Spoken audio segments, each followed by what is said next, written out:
Hello, I'm Terrence McNally, and welcome to Freeform, a world that just might work. I'll be speaking today with Maria ARMOUDIAN. She's a senior lecturer in politics and international relations at the University of Auckland, New Zealand. Her latest book is Lawyers Beyond Borders, Advancing International Human Rights Through Local Laws and Courts. And you can learn more about all of her work at ARMOUDIAN, ARMOUDIAN.com.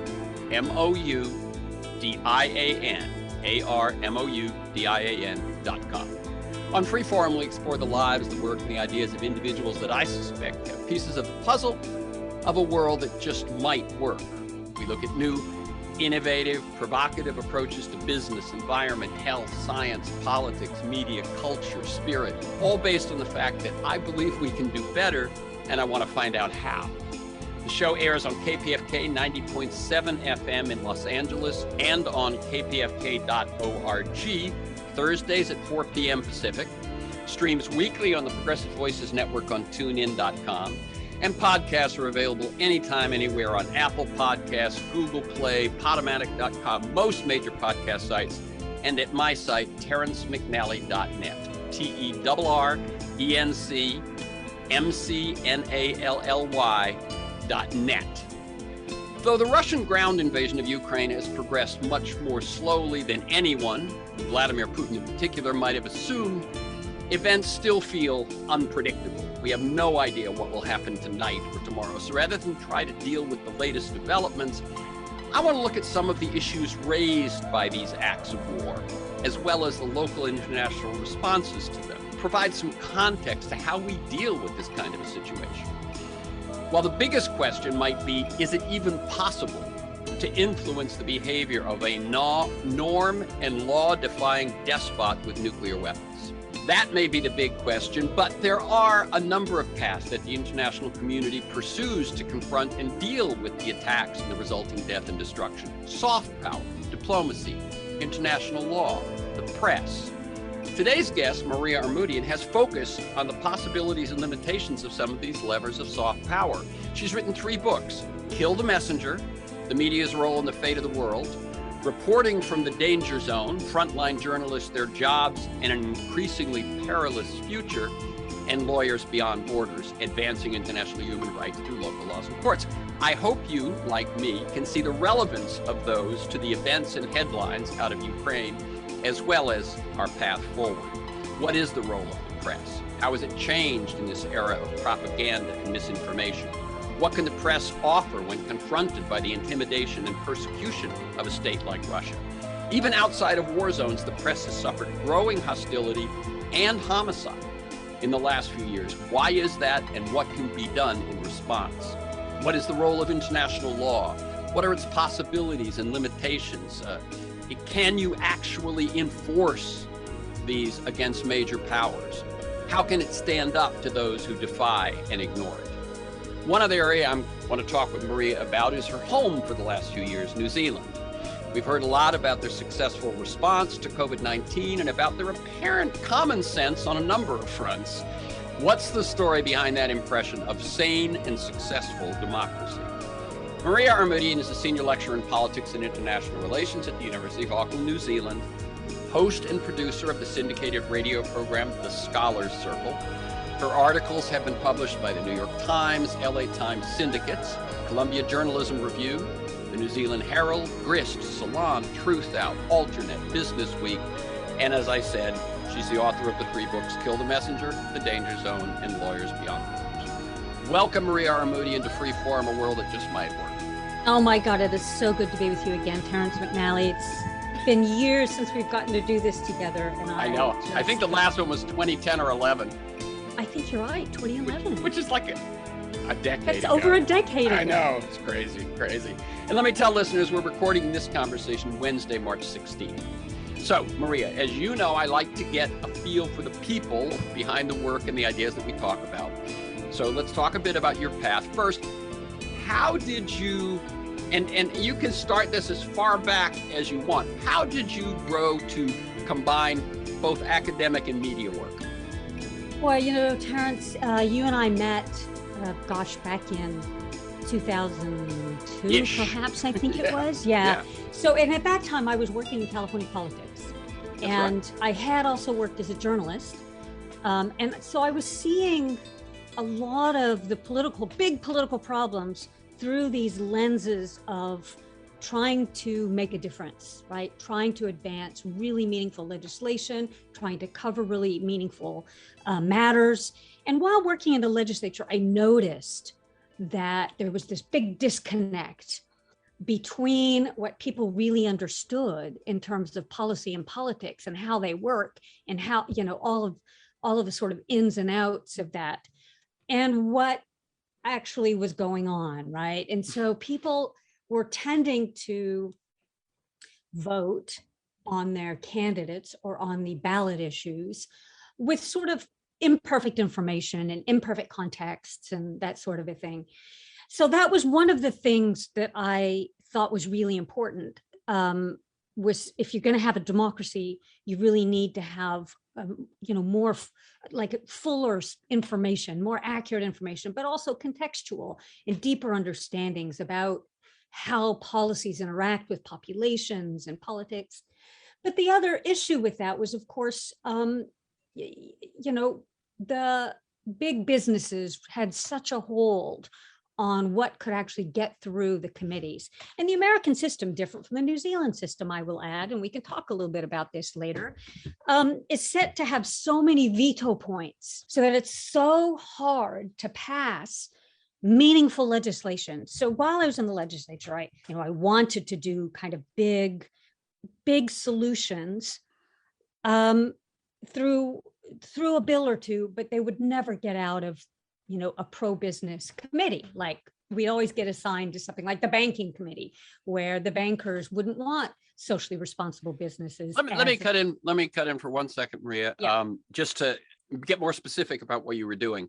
When you said you worked in politics, it wasn't electoral politics. It wasn't campaigns and stuff. You were a legislative assistant. And when you say legislature, do people think the federal Congress? No. The legislature of the state of California. So what you're talking now is behind the scenes trying to get legislations passed in the state of California. Go ahead. So in the state of California, but I also was a commissioner in the city of Los Angeles. That's right. So you can see these things kind of from both perspectives, but they are tied to the campaigns, right? Yes. So much because of how much politicians have to raise money and how much time goes in to raising money.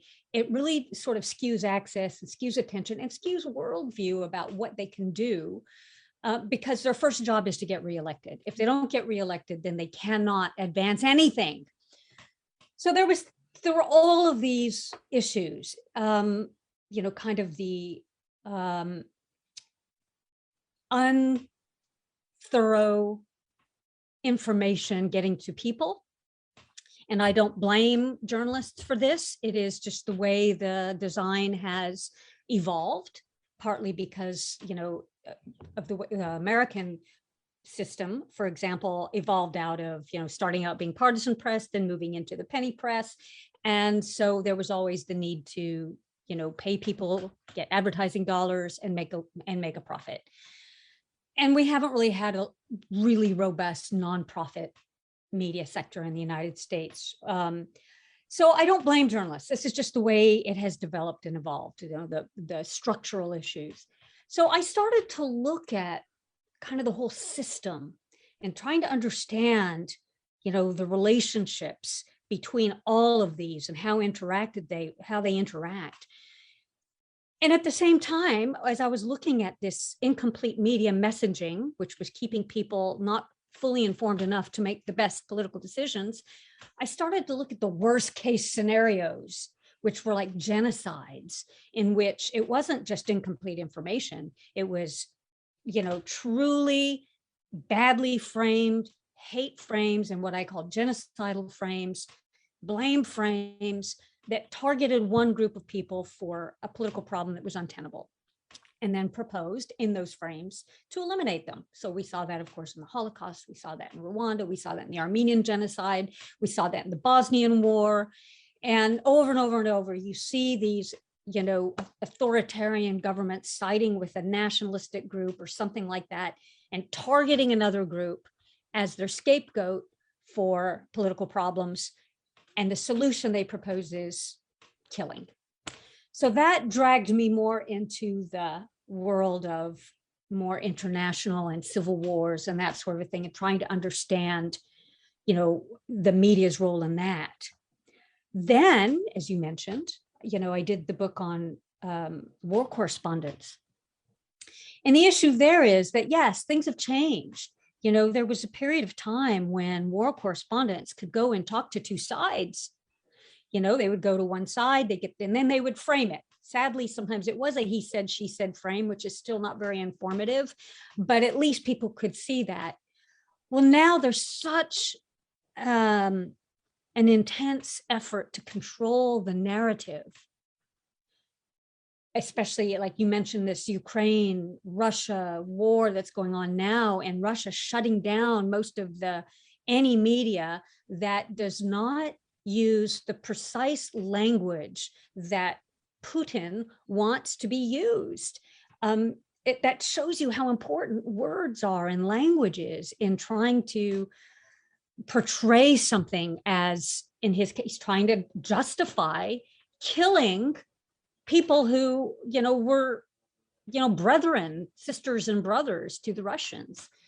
And so I kind of examined how journalists do their job and why we get the stories we get and why we don't get the stories that we probably also need. And some of that is access. Journalists have to calculate what is safe, because a dead journalist does nobody any good. Well, it's interesting, actually, you pointed out in the case of the elected official, if they don't get reelected, then their work stops. In the case of a journalist, if they don't have access, if they've been shut out, if they've done something to offend and are now shut out, they are less useful. Exactly. So it's quite similar. And there are a lot of ways to knock out a journalist. There's censorship, and that goes on in all kinds of ways. Censorship is not, it's sometimes like Israel had censors that would stop certain things from going out. South Africa had censors during the apartheid era, but there's lots of ways to censor, even when a journalist does have access, including just like flooding the media space. That's Steve Bannon's, that's his theory, right? Just flood the zone with feces. And that, yeah, well put, well put. The other thing that I touched on in reporting from the danger zone is that some journalists get knocked out because of PTSD, as lawyers do too, which I talked about in the third book, Lawyers Beyond Borders. Yes.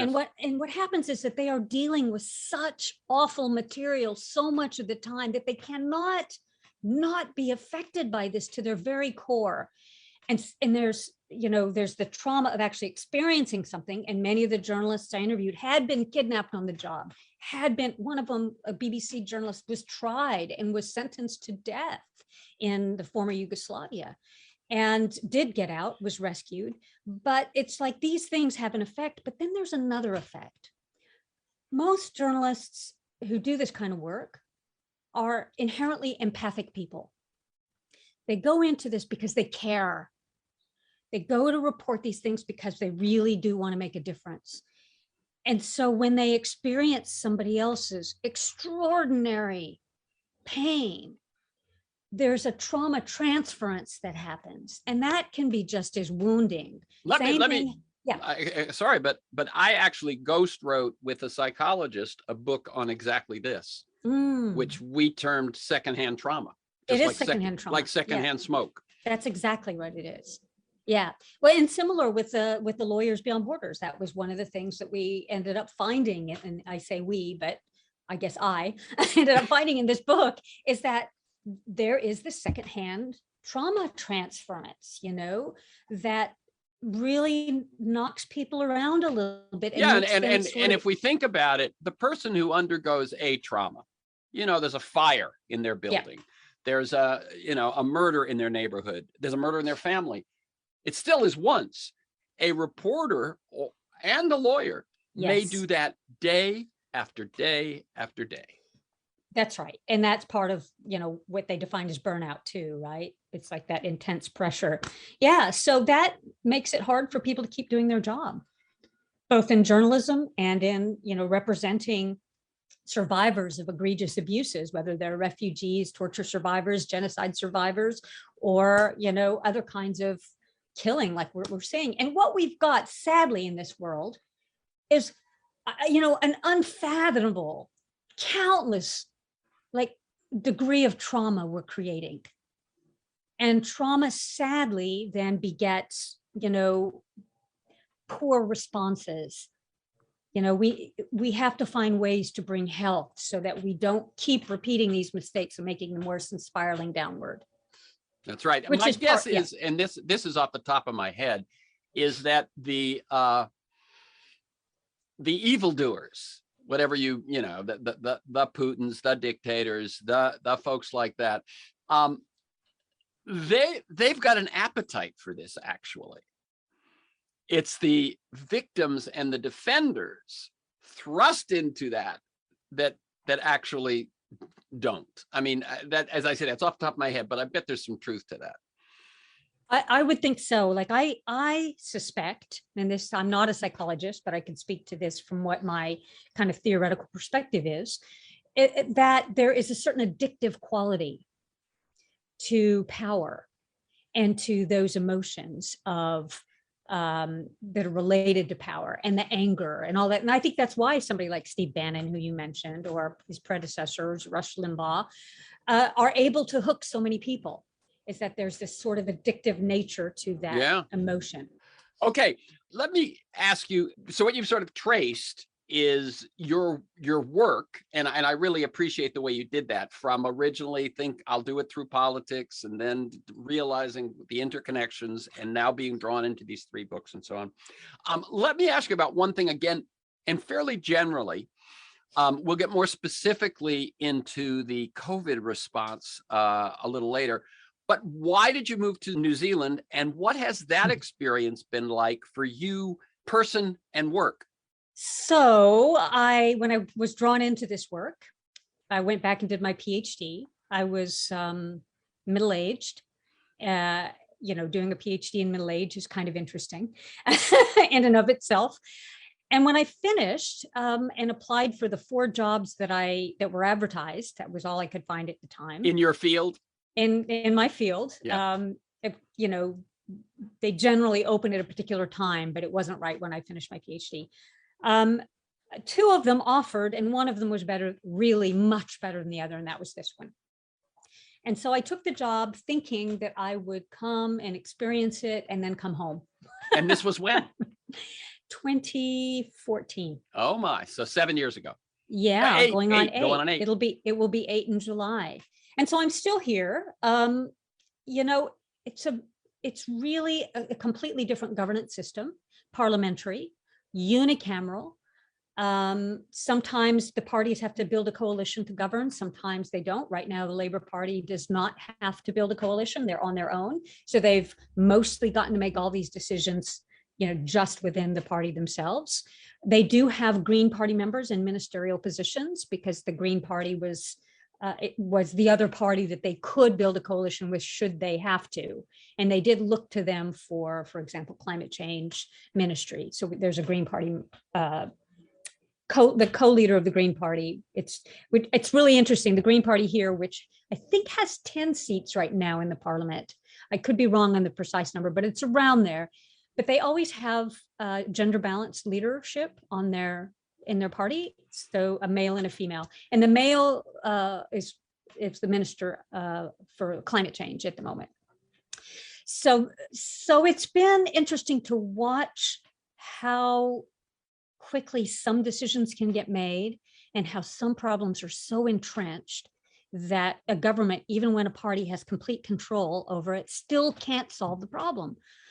For example, we have a housing crisis here, much like the one in LA, but perhaps intensified in some ways because the housing is so much less durable than in the United States. There was a period of time when the building materials they were using were really substandard. And so, houses were just, and they didn't really use insulation for a long period of time. And, it's just a lot of housing problems. And it's a very moist environment. And so you get spores and mold and all that but it hasn't been able to solve the housing crisis. It's so expensive and so not really up to a really good Western standard. But by the way, analogy with California. California has democratic rule for going on many years now. Yeah. One party basically they still have to deal with their conservative flank in the Central Valley, their business flank, and they haven't been able to solve the housing problem either. And it's gotten worse, I understand. I heard the homelessness issue has become really, just really epidemic levels. I haven't been there to witness it, but that's what I'm hearing. It is in many jurisdictions, I think, the uppermost in people's minds, perhaps the economy with inflation and, the pandemic and so on may have nudged it, and maybe the pandemic nudged it out, but that right there up at the top is homelessness. And affordable housing. Similarly, like climate change, right? So that's another issue that, New Zealand has this reputation for being this sort of clean, green, kinder, gentler, but its practices are not necessarily all that cleaner and greener and kinder and gentler, so much as, in some ways, kinder and gentler, but in some ways not. But in terms of the environment, it's really that it's sparsely populated. And so it doesn't have the strict regulations that, say, California has. Catalytic converters are not required. There's hardly any regulation on those types of things. When I got here, I couldn't believe the plastic bags everywhere. They finally banned them, but it took years later, after the rest of the progressive world had done that. And I think the biggest problem New Zealand has in terms of the environment and climate is that its economy is almost wholly dependent on dairy.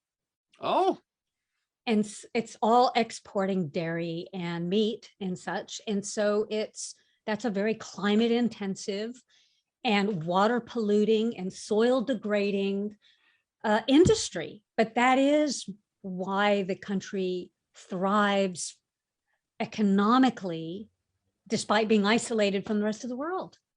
So they're complex problems that are really difficult to solve. Let me ask you one last, and then we'll go back to the international issues we were facing, which is, I assume you want to get back here at some point.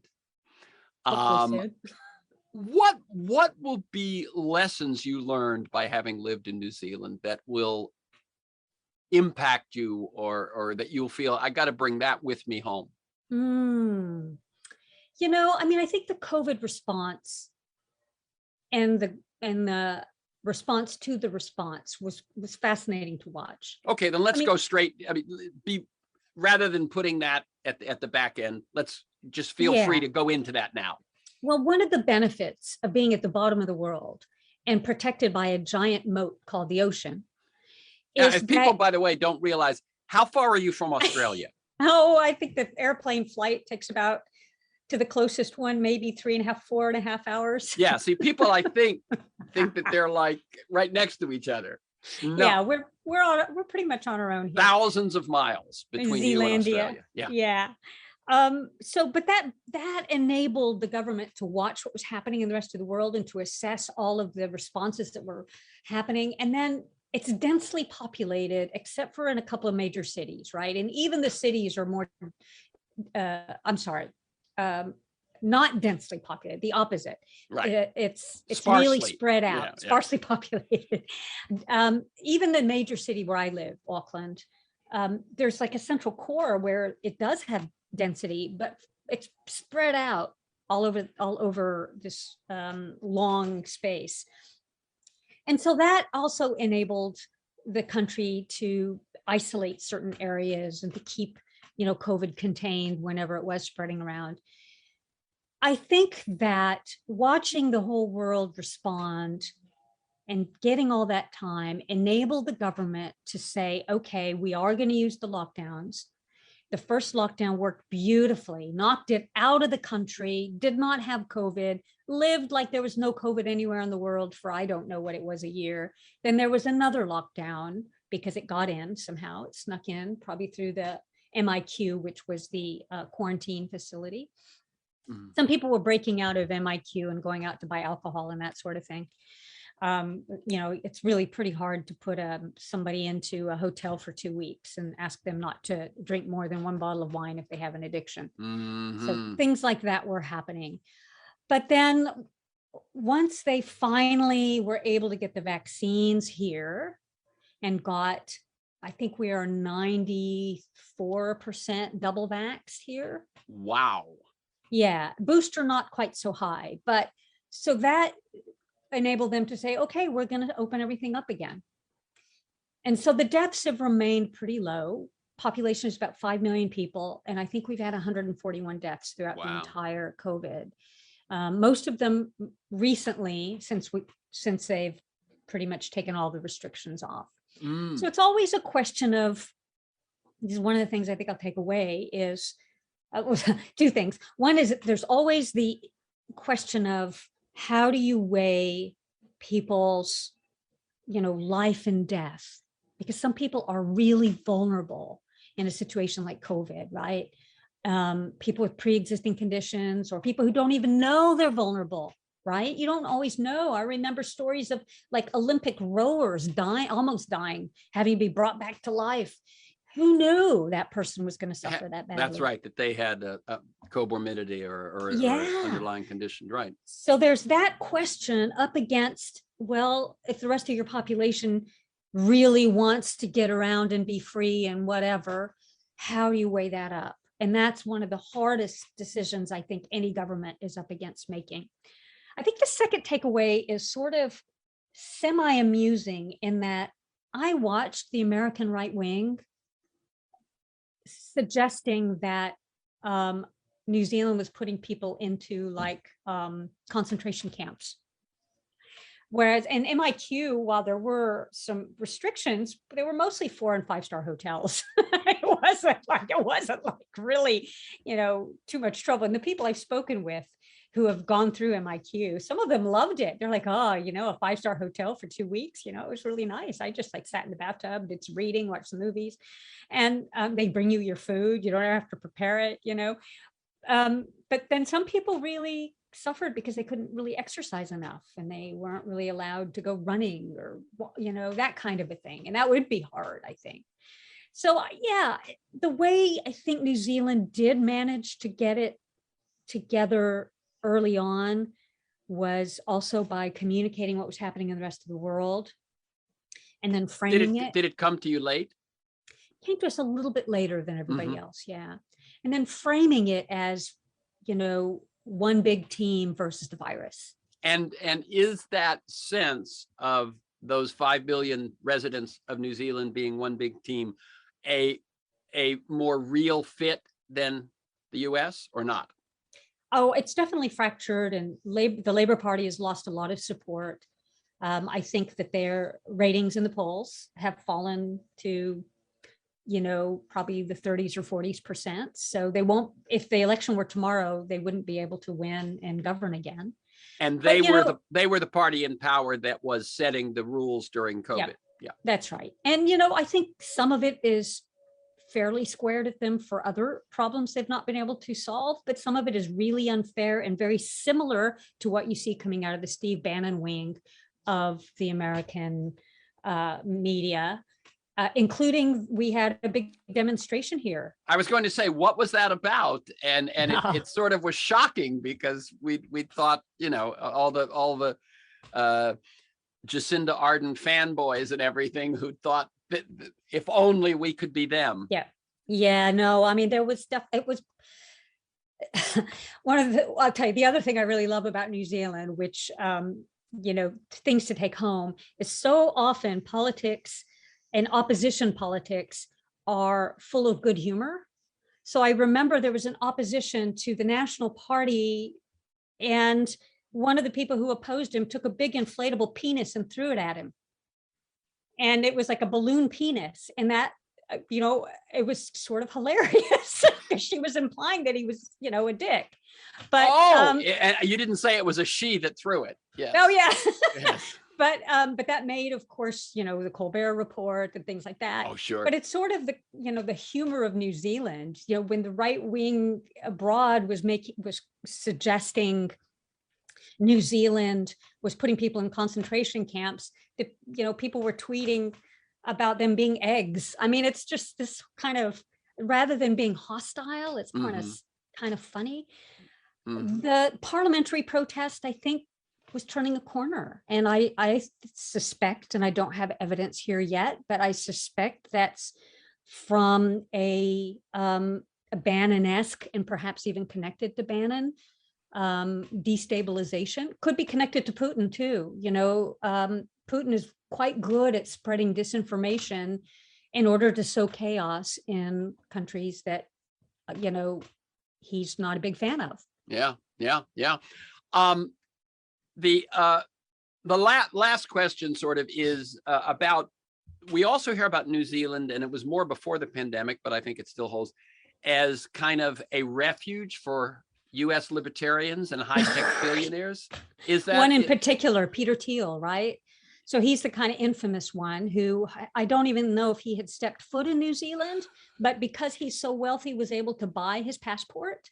Now, I do know that to get residency, that there is an investment route, which I suspect is also true in the United States, that you can get a green card if you have enough money. Again, a two-tiered system that is global, Yeah. So it's very sad that it can happen that way, but it just shows again that where is their egalitarianism?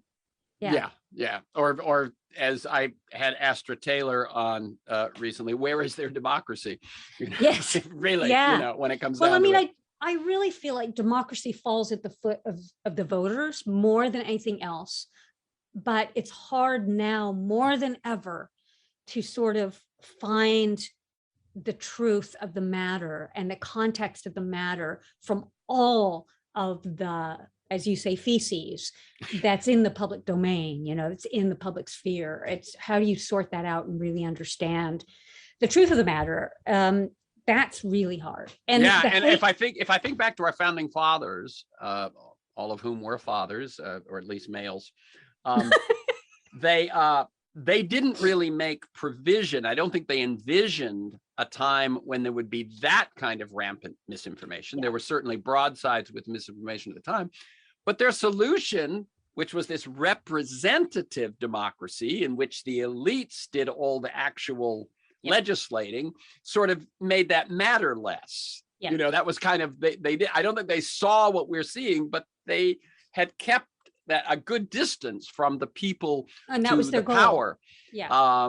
And so then as you bring more of the people into the power, then this misinformation becomes a critical flaw in democracy. And well, look, they were masters of framing themselves. They had their own presses that they used to actually sell a constitution that was riddled with flaws, frankly, By the way, Elie Mystal has a new book out, the Justice Correspondent for The Nation. And it's about, it really, I've just read bits of it, but it really goes into that, the flawed Constitution, and and how that means it's not a sacred originalist, tablets laid down by God. It was Elie comes to this late in the game, but yes. It was a rushed compromise. But I think he has a good take on it, which has to do with the fact that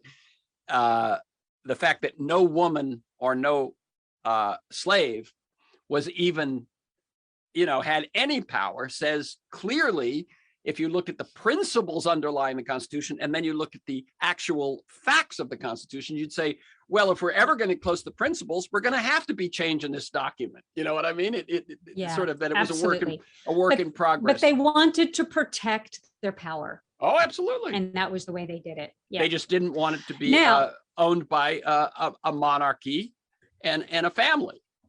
They had other ways of defining. They had other ways of defining power. That's right. Okay, let me tell people, by the way, this is Free Forum, a world that just might work. I'm Terrence McNally. I'm speaking today with Maria Armoudian.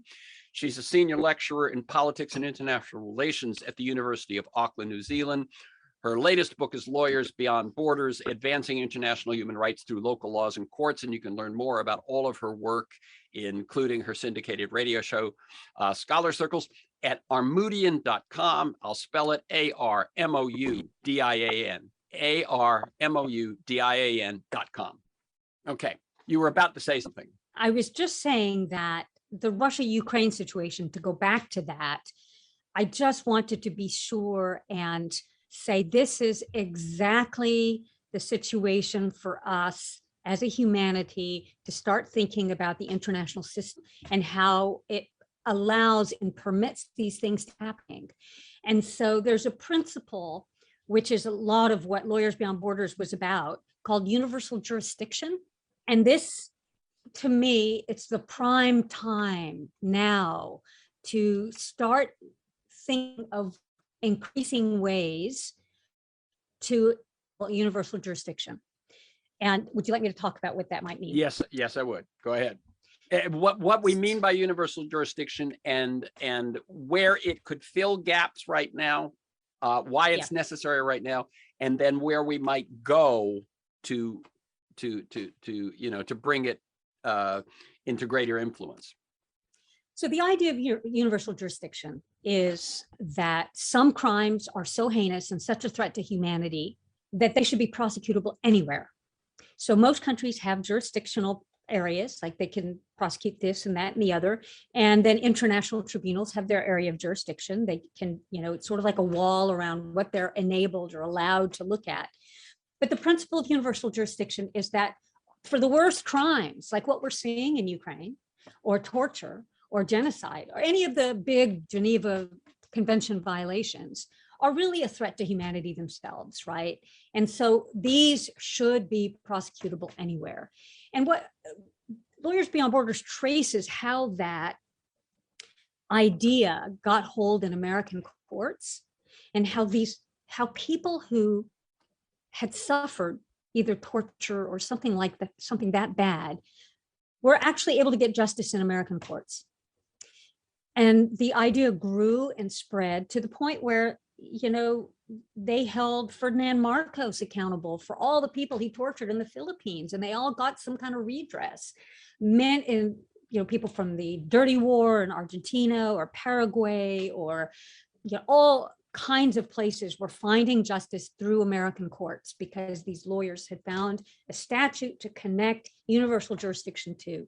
I think for most people who aren't aware of this, they go, it's probably a revelation that this was happening. And then it's like, but how does that work?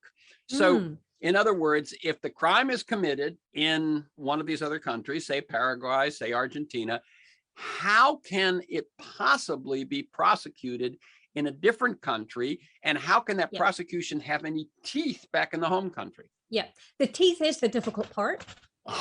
Yeah. But there were in cases, look, having the court say this was unjust and you should not have suffered this is a piece of justice in and of itself. And you remember we were talking about trauma earlier and PTSD. It goes some way toward healing that trauma. So that's one piece. Then sometimes the person happens to be in the United States when the civil action is happening. Usually these were civil actions. In fact, I think all of them were, by civil rights lawyers who took this on as part of the civil rights movement. And sometimes they had a little bank account, or in one case, a guy won the lottery. And so they seized all that money and gave it to the victims, in which then the victims were able to either develop a nonprofit, or sometimes they gave it back. In one case, they gave it to the ACLU because the ACLU had represented them. In the case of Marcos, he had money hidden all over the place. And so they were able to seize that money and give it to his victims in a class action settlement. So the lawyers and the agencies of enforcement outside of the Philippines were able to seize?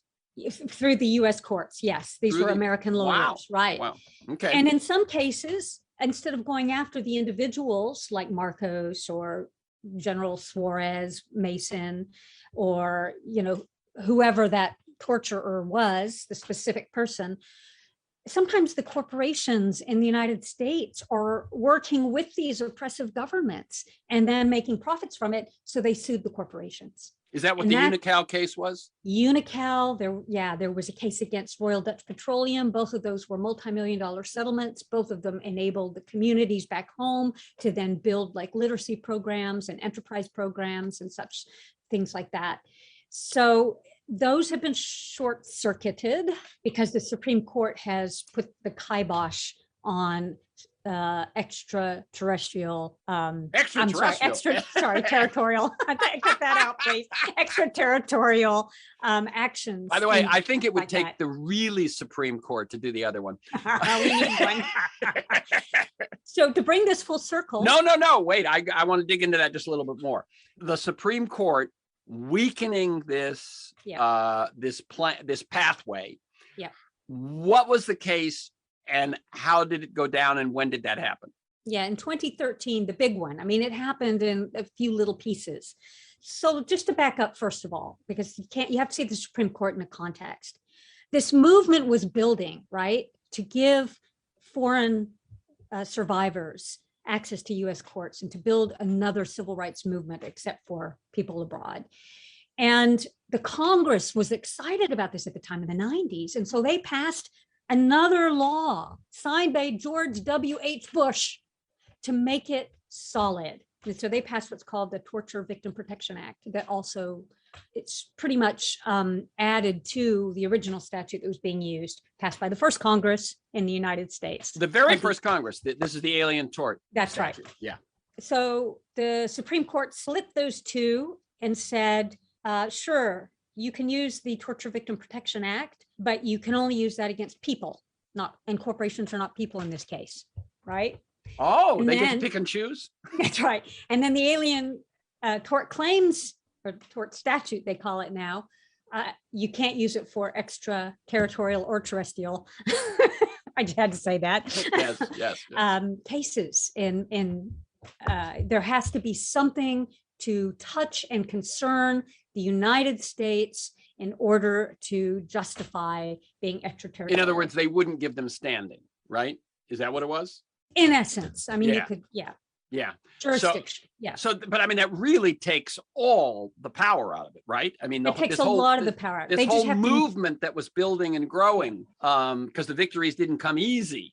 Yeah. But now their persistence and their resilience and so on, they've gotten some victories, and now it's going to grow, and that's when the Supreme Court now. in 2013, and it was called Kiobel versus Royal Dutch Petroleum. And I'm just trying to remember, the 2013 court was it wasn't nearly the conservative court we have today. It was pretty Nope. much a down the middle kind of court, That's right? right. And the liberals actually voted for it too. Was Roberts already the chief? Yeah. Yeah, I but believe so it was so, the yeah. early Roberts court. But you're saying the liberals voted to. Yeah, so they also, what I suspect is going on the Supreme Court, not now so much, but what was going on is that Roberts was trying to find ways to get people to agree. And so they would choose something they could all agree on in order to kick a case out or keep a case or whatever. Mhm. And I suspect that in that case, he could get them to agree that there had to be some connection to the United States that would, enable them to go forward in this way. So it wouldn't be totally extraterritorial. And because they called that the, presumption, to overcome the presumption. So in that case, because the plaintiff was foreign, the corporation was foreign, and the site of the violation was foreign, they said, what does this have to do with the United States? The lawyers for Esther Kiobel argued, that corporation, Royal Dutch Petroleum, has major offices here in the United States. That's how, but that wasn't enough. That's what they decided. And then was it's was the case agagenst Royal Dutch Petroleum, or was it against That's right. individuals? It was against that corporation. And even That's though right. that corporation also did probably Business, billions of dollars worth of business here. Yeah. That was. It wasn't that enough was- to overcome. Yeah. Right. the And extraterritoriality. once you've narrowed it, you've narrowed it. Yeah. Now you've- Now you have to find another court to expand it because Yeah. this court obviously has some.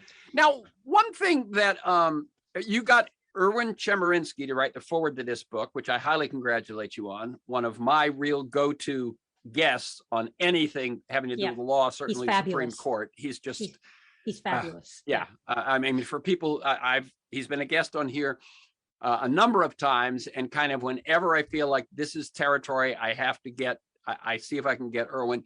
He is so clear thinking and articulate, which in a guest is just so spectacular. But he said, if the United States courts are not available for victims to sue, there likely will be no forum in the world. Yeah, that's not true. Why is that so? And you're saying it's not so. Okay. No, I do think that that has been the case, but Germany has been taking up the universal jurisdiction cases, and they have prosecuted one of the intelligence officers in Syria using universal jurisdiction, who had tortured many Syrian people there, and they have convicted him. Now they've got a doctor on trial. I don't remember if this one has concluded yet, but he is now on trial also using universal jurisdiction. And other countries in Europe are doing it too, but Germany is being the strongest and the most aggressive with it at the moment. Mm-hmm. Okay, a couple of questions to broaden this out a little bit.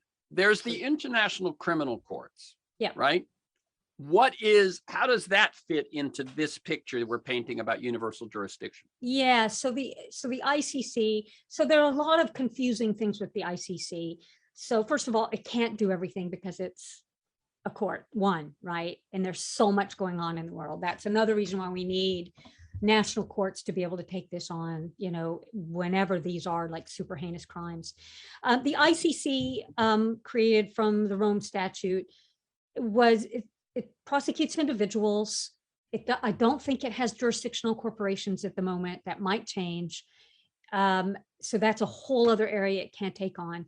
You're supposed to sign on to the ICC in order for it to be able to hold people in your country accountable. So like, and the US has not. Well, as I understand it, Bill Clinton did, and then it was undone by George W. Bush. So I could be wrong on this, but my understanding was that Clinton signed on to the Rome Statute and George W. Bush signed off. So yes, the United States is not part of it. Russia is not part of it. And that's part of the issue with Russia and Ukraine. They're saying you don't have jurisdiction over us. But Ukraine has asked for an investigation and has said, look, you have complete jurisdiction over everything in our borders. And so the ICC is investigating to try to assess, what its role can be in this case, because what's happening there is truly horrific. It's not the only horrific thing going on, but we're seeing it up close and personal. And and not only are we seeing it up close, but a lot of us are seeing it. That's right. So it's not some crime that's happening that most people don't know about. This is right in front of us. Yeah, and by the way, there are so many that have been happening that have not gotten this kind of attention, including my own heritage. The war in Nagorno-Karabakh and Artsakh are like, Armenians have been there for like thousands and thousands and thousands of years. And now Azerbaijan and Turkey organized an attack using drones and all kinds of technology, and hired, military people to essentially take that. Mercenaries, yeah. So for people who I was going to ask you actually how you felt your Armenian heritage influenced your work. Yeah. And when people think about that, I think they normally think of the Armenian genocide of, is it 1905? Well, it started in the 1890s and then carried on through the 1920s. Okay. So, yeah, so there were three waves, but the one that people talk about the most is the one that started in 1915. Okay. But what you're talking about is today. That's right. It's still going on. They're still trying to take this little piece of, historic Armenia. It's like, look, we've lost so much of historic Armenia in that time of the Armenian genocide. What is now Turkey was, parts of it were historic Armenia. Well, it wasn't just the Armenians. There's a book out now. You should maybe even ask Benny Morris to join your show at some point, called The 30-Year Genocide, where he looks at the annihilation of the entire Christian population of Ottoman Turkey. That was the Assyrians. They don't even have a country left. The Greeks and the Armenians, So it's, it's like that entire region, the indigenous people of that region are gone. Wow. Let's go back to the press just a little bit. What we've seen in the last few days is that woman producer who was willing to break into a TV Yes. broadcast and say no war, these are lies, don't believe what they're telling you. She also put out a video saying, I'm ashamed. Yes. I've been working for helping put this information out for years. She was immediately arrested, subjected to, she said, 14 hours of interrogation, released, but they didn't charge her on that. So she still could be, she could face up to 15 years in prison. Yeah. Yeah. And then we have the Fox News cinematographer and the young Ukrainian assistant with him, both killed. And Renault killed the day earlier. What's going on, and is this new? Well, I wouldn't say it's new. I would say in the modern era, you know, reporting on conflict and attacking reporters has changed. I think we saw the biggest shift during the wars of Yugoslavia, where the Serb government turned its guns on the reporters, the Western reporters. And I think they were caught surprised because they had up until then been able to report from places like this. I mean, you could still get caught in crossfire, right? But they weren't targeted as much. And in the former Yugoslavia, they were targeted. If they knew there was a journalist there, they would, you know, if it was a Western journalist, maybe arrest him, put him on trial, sentence him to death. But then also, like in Bosnia and Sarajevo, there were some news outlets that tried to remain neutral and support peace, that were Bosnian news outlets, and they all got shelled, and the journalists there were like dragged from their houses and killed. And so I think that was one place where we saw a real turn. It's not new, and correspondents have been killed for a long time. Syria was another place where, I mean, you saw Marie Colvin, for example, and her compatriots, like in a journalist compound that was targeted and shelled. And her family won a very large lawsuit using, by the way, universal jurisdiction against Assad. They may or may not ever be able to collect, but it was multi-million-dollar judgment that was against him for targeting her in the United States. In the United States. And the other thing that's happened, it seems to me, more and more over the last few years, is journalists being killed not in war zones. Journalists just being killed going about their work because they're crossing people of power. According to I'm just going to read this. According to the Committee to Protect Journalists, globally, at least 30 journalists were killed in 2020. 21 of those singled out in retaliation for their work. Mexico, Afghanistan, the Philippines engage in these retaliatory killings. Speak to that. Absolutely. And, you know, they probably didn't report on that, but of course it happens in multiple countries. They keep a tally, as does Reporters Beyond Borders, that also keep a tally of all the journalists that are getting targeted. Look, you know, some journalists have found ways around angering power too much. And some of those that I interviewed and talked to, where they looked at the structural problems that were, you know, like, for example, in Mexico, in Juarez, that was the murder capital of the world, where all these journalists were getting killed and targeted for their reporting. One of the journalists said, look, you know, I started to ask the question instead about, like, why is this happening? Why are the murders happening in this one particular place? So she analyzed the geography, and then she's like, and why is it that there's so much, you know, corruption and crime anyway, and murder? So then she started analyzing the international economic system. And so she could put this all into a perspective that then didn't point a finger and say, this is a bad person, and get herself killed, right? And it's doing a service to society in a way that simple reporting doesn't. Contextual reporting, understanding the problem more in terms of structural and systemic problems. Similarly, a Pakistani journalist I remember, who did get tortured by the Pakistani intelligence service, kidnapped, tortured, humiliated, shaved, put on video, completely shamed in front of his entire community, you know, naked on video in front of the world. But then returned after his torturing. He continued doing his reporting because he felt like it was the right thing to do. But again, doing it in a way that impugned the system as much as individuals, because we do have to look at the systemic reasons why we even have these individuals doing this stuff. Like, what permits it, you know, which is, again, why I did Lawyers Beyond Borders, because that's one of the systemic problems that doesn't hold people accountable, and doesn't redress people so they can heal. If you don't redress people and they go on with their trauma, they can't function as much as full human beings. And then you have a cycle that goes on and on. So and on when you throughout the talk world. about agency and trauma, that's where some of this accountability, even without restitution, still serves a purpose. A purpose. It may not be the best purpose. It may not be complete, ideal, but it's a step towards it. Right. Okay. Yeah. I'm going to give you 2 minutes now. What are your reflections on the role of international law, which may be very different from what we've been talking about, which was these individual cases, and what's going on in the Ukraine? The problem with international, just not even take 2 minutes. The problem with international law is that we don't have enforcement capabilities internationally, right? So how do you stop somebody like Putin? And I have to say, there's a voice in the back of my head that says America in Iraq. Absolutely. That's absolutely. And by the the way, the UN said this is not a legal war.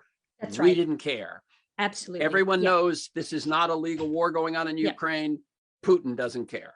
That's right. And with Putin, of course, there's the threat of the nuclear weapons and the threat of World War III that prevents somebody like Biden from, giving more aid to Ukrainians. No, there is no international enforcement mechanism to stop this kind of activity.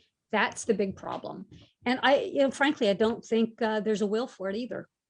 That's, again, why I argue for universal jurisdiction. You mean they're that the person who's the perpetrator today might be the victim tomorrow and vice versa? So none of the biggest powers have an appetite for enforcement? That's my sense of things, at the moment anyway, So we're just left to what I talked about at the top, because of the nuclear threat, I think. We're left with soft power, and soft power against certain kinds of leaders, whether they be, Putin for certain, but I'd say Dick Cheney and George Bush in their day, and so on and so on and so on, only goes so far. So at that point, we just have to deal, huh? Well, look, I think I think one good thing that's happened, there's nothing good has happened. I shouldn't say good, but one thing that is happening, the seizing of corruptly, attained properties and such. I think if we can start to address the corruption, and that is a global issue, that's one place to start. Look, I think the big corrector in all of this is going to be climate change. I mean, yes. I mean, and I've got to bring it to a close, but what you're saying there basically is a common enemy, a common threat, a common crisis brings you together. No, I mean, what I was going to say is that in Robert Wright's book, Non-Zero, he makes the point that war, which is the ultimate competition, brings the people within each side together. So perhaps climate change being a threat to all of us. And of course, I've got to put this sad note, which is we would have thought the same of the pandemic. Well, yes, absolutely. And in fact, that's right. It didn't. But climate change, in a way, is even bigger than the pandemic. We've got to close it here. I have one last sentence.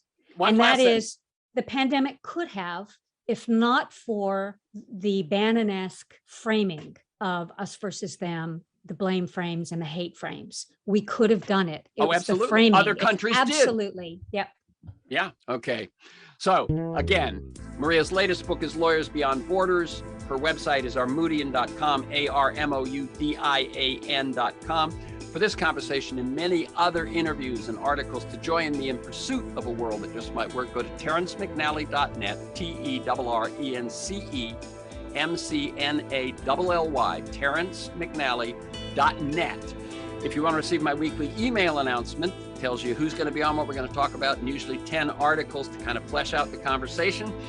You can sign up at my site, or you can email me at temcnally, TEMCNALLY, at me.com or mac.com, either one of them.